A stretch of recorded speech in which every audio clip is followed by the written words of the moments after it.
Varicose వ్యాధితో బాధపడుతున్నారంట. తక్కువ ఖర్చుతో ట్రీట్మెంట్ కావాలి అనుకుంటే ఎవిస్ హాస్పిటల్ని సంప్రదించండి. నమస్తే రమ్మగారు. నమస్తే జయ. రమ్మగారు, ఇల్లు ఎప్పుడు శుభ్రంగా ఉంచుకోవాలి, అందరికీ తెలిసిన విషయమే. ముఖ్యంగా వంటిల్లు కదండి, వంటింట్లతోనే మన ఆరోగ్యం ఆధారపడి ఉంటుంది. మీ దగ్గర ఉన్న క్లీనింగ్ టిప్స్ ఏంటండి? మీరు ఎలా చేస్తారు? ఏమిటో చేస్తాను జయ. ఎవరైనా వస్తారంటే ఎక్కువ చేస్తాం. ఎవరైనా ఈ రోజువారీ ఇల్లు ఎప్పుడు వంటిల్లు శుభ్రంగా ఉండాలంటే మనకి భయంకరమైన ఓసిడి ఉండాలి జయ. ఓసిడి ఉంటే చాలా శుభ్రం పిచ్చి ఉంటే ఉంటుంది వంటిల్లు శుభ్రంగా. కొంచెం ఒక మాదిరి శుభ్రం పర్వాలేదు, కాస్త ఎవరైనా వచ్చినప్పుడు ఒక 5 నిమిషాలు పని చేస్తే ఇల్లు సెట్ అయ్యేలాగా ఉంచుకోండి ఎప్పుడు కూడా. అంతేగాని ఎప్పుడు సినిమాలలోనో లేకపోతే యూట్యూబ్ వీడియోలో మా కిచెన్ టూర్ అంటే బ్యూటిఫుల్ కిచెన్లు చూపిస్తారు కదా, అది మానవ మాత్రల వల్ల అవుతుందా జయ? వాళ్ళు ఇంకా వేరే పని చేయకూడదు. అవును, ఎప్పుడు వంటింటోని బట్టి డేక్కుంటూ ఉండాలి, అంత దేవద్దు. కానీ కొన్ని ఖచ్చితంగా కొన్ని చేసుకోవాలి. స్టవ్ రోజు తుడుచుకోవాలి. అవును, స్టవ్ కింద, స్టవ్ వెనకాల ఎవ్రీడే తుడుపు. స్టవ్ కడిగేసుకుని ముగ్గేస్తుంటారు చాలామంది. ముగ్గు చాలా ఇంపార్టెంట్గా ఉంటుంది. గ్లాసు స్టవ్, దాని మీద ముగ్గు. ఆ ముగ్గు ఎప్పుడు ఉండేది? ఇది వరకటి రోజుల్లో మనం ఏం చేసేవాళ్ళం, మట్టిపోయి అలుక్కుని దాని మీద ముగ్గు వేసుకునేవాళ్ళు. ఇప్పుడు గ్యాస్ స్టవ్ మీద కూడా ముగ్గు వేసుకుంటారు. పెద్దవాళ్ళు ఆ పాత అలవాటుతోటి వేసుకుంటారు. మీ చాయిస్లు ముగ్గులు వేసుకుంటారో లేదు వేసుకోరో, కానీ ఈ అలుగుడ్డలు ఏవి పెట్టి తుడుస్తామో వాటిని ఎప్పటికప్పుడు మార్చేయండి దయచేసి. అలుగుడ్డల్లోనే ఎక్కువగా బ్యాక్టీరియాలు ఉంటాయి. వాటిని ఉతికేసుకోవటం, ఎప్పటికప్పుడు ఫ్రెష్ శుభ్రమైన క్లాతులు వాడుకోవటం. ఏంటి చుడిదార్లు అవి ఇవి వేసుకుంటారు పిల్లలు, చున్నీలు, పల్చటి కాటన్ పీసులు కట్ చేసి పెట్టుకోవటం, తుడుచుకున్నాక బయటపారేయటం. సేపు అవే గుడ్డలు మురిగ్గా ఉండకూడదు. ఈ మురిగ్గా ఉండే బట్టలు చేతితో పట్టుకున్నప్పుడే మనకి ఎక్కువ ప్రాబ్లమ్స్ వస్తాయి. ఎక్కువ ప్లాస్టిక్ సామాన్లు చేర్చుకోవద్దు. ఇప్పుడు మనకి ఏవో ఒకటి వస్తుంటాయి బయట నుంచి, డబ్బాలు బాగున్నాయని ఉంచకండి. ఉంచుతారు కదా, అవన్నీ మళ్ళీ తోముకుని ముంచుకుంటూ ఉండటం. ప్లాస్టిక్ వస్తువు డబ్బాలలో తిండి సామాగ్రి నిలవబెట్టకండి. పప్పులు ఉప్పులు ఏమైనా పెద్ద ఎత్తున కొనుక్కునేటట్టుంటే ఎప్పటికప్పుడు వాటిని ఎండలో పెట్టుకుని డబ్బాల్లో పోసుకోండి. చిన్న డబ్బాలు చేతికి అందుబాటులో పెట్టుకోండి. ఈ డబ్బాలు తీసేటప్పుడు మనం ఇక్కడ ఏదో వేస్తాం, చెయ్యి పైకి వెళ్తే తడి చెయ్యి తగిలి వాటికి మరకలు పడతాయి. ఒక డే పెట్టుకోవటం, నెలకు ఒక్కసారి మొత్తం డబ్బాలన్నీ తోమించుకోవటం, లేకపోతే ర్యాకులన్నీ శుభ్రంగా తుడుచుకోవటం. నెలకు ఒక్కసారి ఖచ్చితంగా ఫుల్ కిచెన్ క్లీనింగ్ చేసుకుంటే బాగుంటుంది. మీ వల్ల అవుతుందా? అదో రకంగా చూస్తున్నావు నువ్వు నాకేసి. నెలకు ఒకసారి నేనైతే ఆ టిప్ ఫాలో ఉంటాము గారు. ఎప్పుడు అయిపోతే అప్పుడు ఆ డబ్బా క్లీన్ చేసేసి కడిగి ఎండబెట్టి పెట్టేసుకో. అలాగే ఇప్పుడు నెలకు సరిపడానే ఉంటాయి కదా జనరల్గా. అదే ఏదైనా ఒక డబ్బా ఖాళీ అయితే ఆ డబ్బా కడిగి తుడిచేసుకుని ఫ్రెష్ వస్తువు పోసుకోవటం. సరుకుండగా పొయ్యము అంతే. ఖాళీ అయిన డబ్బాలో యాజ్ ఇట్ ఈజ్గా పోయొద్దు, ఆ డబ్బా కడుక్కోవాలి. ఒకటి ఉంటుంది గారు అమ్మగారు, మనం తెప్పించుకునేటప్పుడు ఒక 3 కిలోలు 4 కిలోలు 5 కిలోలు తెప్పించుకుంటాం, చిన్న డబ్బాల్లో పోసుకుంటాం కదా. అవును, అది ఒక్కొక్కటి తొందరగా అయిపోయినప్పుడు మళ్ళీ దీన్ని క్లీన్ చేసుకోవాలి. అట్లా పోసుకోవటం బెటర్ అనిపిస్తుంది. చేసుకోవాలి. ఇప్పుడు ఆ డబ్బాలే కాదు, ఈ నెల చేసుకునేది ఏంటంటే ఈ ఇంతవి అంతవి మిగిలిపోయినవి, కాస్త కుస్తా పురుగు చూసినవి, డబ్బా మాసిపోయింది, ఇవన్నీ కూడా జనరల్గా పీరియడ్స్ స్నానం అయిపోయాక అన్నీ ఓసారి క్లీన్ చేసుకుంటారు కదా, అప్పుడు అలాంటివి చేసుకోవాలి. కిచెన్లో చేతులు తుడుచుకునే టవల్స్ అవును ఎప్పటికప్పుడు ఉతికేసుకోవాలి. ఎక్కువ ఉండాలి, ఉతికేసుకోవాలి. గట్లు తుడుచుకోవడానికి, స్టవ్ తుడుచుకోవడానికి సెపరేట్గా మెయింటైన్ చేయండి. ఈ స్టవ్ తుడిచే దాంతో డైనింగ్ టేబుల్ తుడవకూడదు. అవును, డైనింగ్ టేబుల్ తుడిచేది వేరు, స్టవ్ తుడిచేది వేరు, చేతులు తుడుచుకునేది వేరు, డబ్బాలు తుడుచుకునేది వేరు. చేతులు కూడా తడి చేతులు తుడుచుకునేది వేరు, మళ్ళీ పొడి చేతులతో పట్టుకునేది వేరు. ఇన్ని వేరుగా ఉండాలి గ్యారంటీగా. అన్నిటికీ ఒకటే చేస్తే మీ ఇంట్లో తరచుగా మోషన్స్ లాంటి సమస్యలు కనపడతాయి, గమనించుకోండి. కనిపిస్తాయి. ఈ ర్యాకులు అవన్నీ కూడా ఇప్పుడంతా వచ్చినాయి కదా, మాడ్యులర్ కిచెన్స్ శుభ్రంగా ఉండటానికి, ఏదో నీట్గా కనపడడం కోసం. వీటికి కూడా నెలకు ఒకసారి స్ప్రే చేసి తుడుచుకోవటం. కాలిన్ లాంటివి మనం చేసుకోవచ్చు కూడా కొన్ని. ఈ మధ్య మా ఇంట్లో బయో ఎంజైమ్స్ ఎక్కువ చేస్తున్నారు జయ. మా వాళ్ళందరూ అక్కయ్యలంతా బయో ఎంజైమ్ చేస్తున్నారు. నాకు కూడా బోల్డ్ అని నిమ్మకాయలు వచ్చినప్పుడు, చాలా నిమ్మకాయలు వచ్చినాయి ఊరి నుంచి, అప్పుడు నిమ్మతోకలతోటి బయో ఎంజైమ్ చేసుకున్న లెమన్ది నేను. ఓకే, ఎలా చేశారండి? ఏం చేశారు? బయో ఎంజైమ్ అంటే ఇవి మనకి ఆ వీడియోలు దొరుకుతాయి, కానీ బోల్డన్ ఉన్నాయి బయో ఎంజైమ్ చేసే విధానాలు. అది చెప్తా. 1 లీటర్ నీళ్ళకి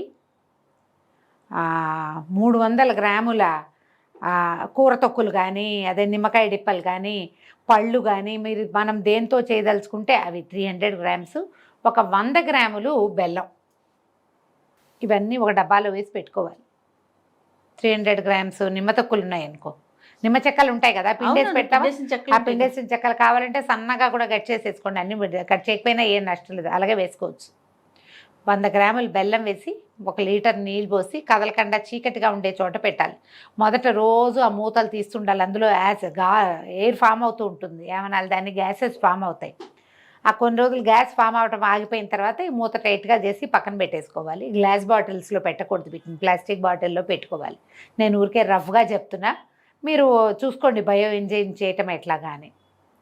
ఆ బయో ఎంజైమ్ చేసిన తర్వాత నాకు ప్రాణం హాయిగా ఉంది, స్టవ్ గట్టు చాలా క్లీన్గా ఉన్నాయి మావి.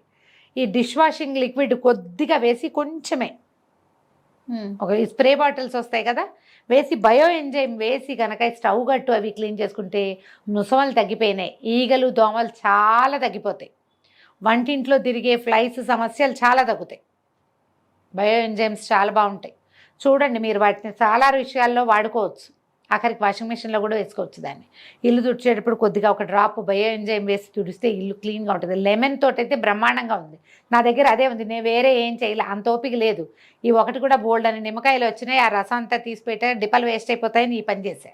ఓకే, అలాంటివి ఏమైనా అలవాటు చేసుకోండి. హౌస్ క్లీనింగ్, కెమికల్స్ కాకుండా ఎక్కువ కెమికల్ థింగ్స్ కాకుండా. తర్వాత ఏమో యాపిల్ సైడర్ వెనిగరు, అందులో 2 నిమ్మకాయ తొక్కులేసి నీళ్ళల్లో యాపిల్ సైడర్ వెనిగర్ వేయటం, 2 నిమ్మ డిప్పలు వేసేయటం, అది స్ప్రే చేసి తుడుచుకోవటం. జిడ్డు బాగా కట్ అవుతుంది, క్లీన్గా ఉంటాయి. మనం కాలర్ వేసి అడ్వర్టైజ్మెంట్ చూపిస్తాడు ఇట్లా అనగానే కర్రమని సౌండ్ వస్తుంది, ఆ కర్ర సౌండ్ వస్తుంది ఇక్కడ, బాగా వస్తాయి. స్టవ్ గట్లు క్లీన్ చేసుకోవటం ఎప్పటికప్పుడు. మనం ఒక పూట బద్దకిస్తాం ఎప్పుడు కూడా, ఈ పని అంతా ఎవరు చేస్తాడరా దేవుడు అనిపిస్తుంది, అనిపించచ్చమ్మా, అదేం తప్పు కాదు. అప్పుడప్పుడు అలా అనిపిస్తూ ఉంటేనే మనకి ఓసిడి రాకుండా ఉంటుంది. ఓసిడి అంత చాలా పెద్ద సమస్య కదా, అంత అతి శుభ్రాలు, ఎప్పుడు చేతులు కడుక్కుంటుంటాం, ఎప్పుడు గట్లు తోముకుంటుంటాం, ఎప్పుడు గిన్నెలు తోముకుంటుంటాం, పిచ్చి అయిపోకండి. కానీ కొంచెం క్లీన్గా ఉంచుకుంటే ఏంటంటే మనం వంటింట్లోంచి ఆహార పదార్థాలు బయటకు వస్తాయి, పిల్లల ఆరోగ్యము, మన ఆరోగ్యము, దాని అన్నిటికీ దారి కిచెనే కదా.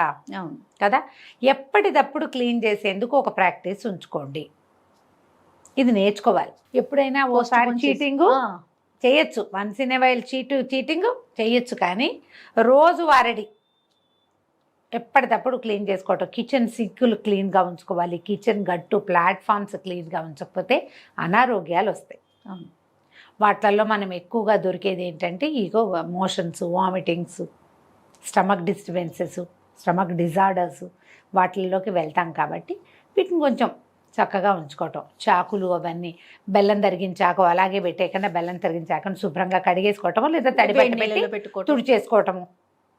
ఎక్కువసార్లు చాకులు కడిగితే పదును పోతాయి, అందుకని ఏం చేస్తాము, ఈ చిన్నది ఏదైనా క్లాత్ తడిపి తుడిచేసుకోవాలి.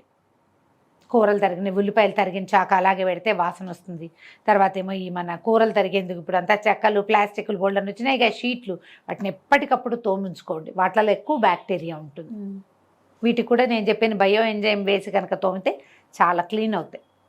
ఒట్టిని అవన్నీ చావలేము మనం, ఈ బయో ఎంజైమ్లు అవన్నీ ఎవరు చేస్తాడంటే, అంటే నిమ్మకాయ డిప్పలు ఉంటాయి కదా, నిమ్మ డిప్పలు నీళ్ళతోటి వాష్ చేసుకోండి.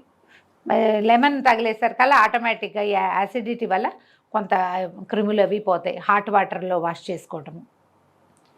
కొంచెం ప్లానింగ్ తోటి ఉంటే కనుక వంటిల్లు క్లీన్గానే ఉంటుంది. ఎప్పుడు మనం ఆ ధ్యాసలో ఉండాలి. వీటికి ప్రధానమైనది ఏంటంటే బేసిక్ శుభ్రత, వాష్, వైప్, కడగటంతో పాటు తుడవటం కూడా. నీళ్ళు ఓడుకుంటూ పెట్టామంటే ఇబ్బంది. అవును, ఎక్కువగా ఎక్కడ చూస్తామంటే రమ్మగారు, మనం గిన్నెలు తోముకునే పీచులు ఉంటాయి చూస్తారా, అవి వాటిని మార్చుకోవాలి. అవి ఎప్పటికప్పుడు ఎక్కువగా వాసన వచ్చే కూడా వాటి వల్లే. అవును, ఏం చేస్తామంటే ఈ తోమిన తర్వాత దాన్ని వాష్ చేయకుండా పెడతారు సబ్బు మీద, అది ఆ ప్రాక్టీస్ ఉంటే మానేసుకోండి. అవును, మానేయండి. జిడ్డు గిన్నెలు తోమటానికి వేరుగా ఒకటి ఉంచుకోవాలి, ఆ, ఎక్కువ జిడ్డు ఉన్నవి. గట్టి పీచు. గట్టి పీచు ఉంటాయి కదా, ఇనపీచులు బొళ్ళని ఉన్నాయి రకాలు.